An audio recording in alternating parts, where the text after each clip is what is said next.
আসসালামু আলাইকুম। আপনারা দেখছেন আয়েশা কিচেন। আয়েশা কিচেনে আপনাদের সবাইকে স্বাগতম। আশা করছি আপনারা সবাই ভালো আছেন। আমিও আলহামদুলিল্লাহ ভালো আছি।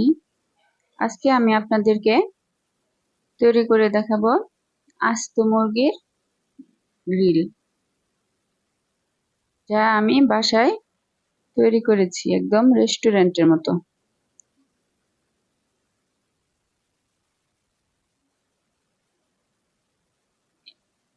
আস্ত মুরগির গ্রিল তৈরি করার জন্য এখানে আমি একটি মুরগি ভালোভাবে ধুয়ে আমি একটি চাকুর সাহায্যে এভাবে কেটে নিচ্ছি।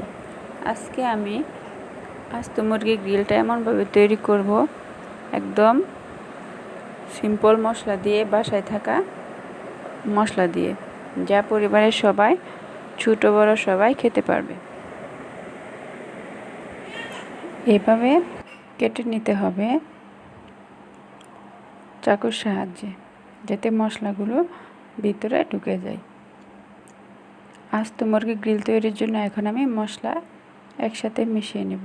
সেই জন্য এখানে আমি নিয়েছি 1 টেবিল চামচ হলুদ গুঁড়া, 1 টেবিল চামচ ভাজা জিরা গুঁড়া, 1 টেবিল চামচ ধনিয়া গুঁড়া, 1 টেবিল চামচ মরিচ গুঁড়া, আর নিয়েছি পরিমাণ মতো লবণ। এখন দিয়ে দিব আদা বাটা আর রসুন বাটা। এখন দিয়ে দিচ্ছি সাদা গোলমরিচ গুঁড়া।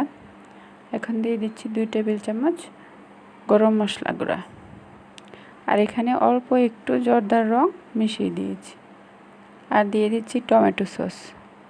এখন দিয়ে দিচ্ছি সয়া সস। এখন অল্প সরিষার তেল দিয়ে মশলাগুলো ভালোভাবে মিশিয়ে নেব।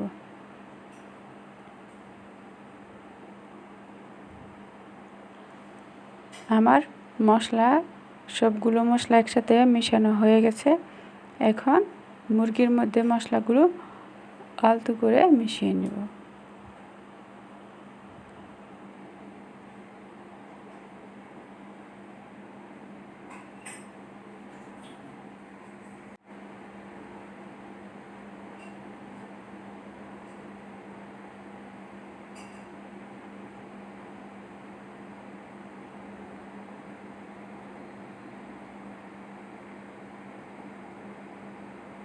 আমার মুরগির সাথে মশলা মেশানো হয়ে গেছে। এখন এটাকে আমি রেস্টে রাখবো 30 মিনিটের মতো। 30 মিনিট পর ফিরে আসছি।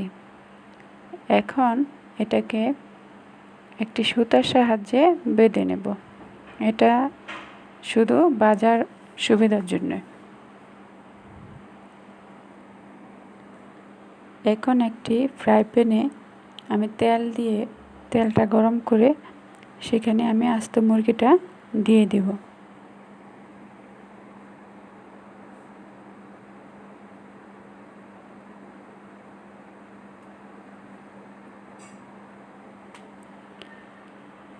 এখন এখানে আমি অল্প পানি দিয়ে ঢাকনা দিয়ে ঢেকে এটাকে উল্টিয়ে পাল্টিয়ে রান্না করব 25 থেকে 30 মিনিটের মতো। আমার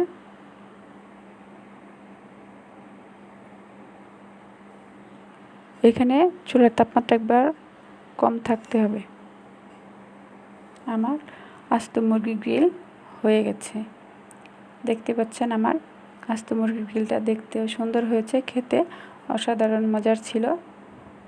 আশা করছি আপনাদের কাছে আজকের ভিডিওটি ভালো লেগেছে। যদি ভালো লেগে থাকে তাহলে আমার চ্যানেলটি সাবস্ক্রাইব করবেন। ধন্যবাদ সবাইকে।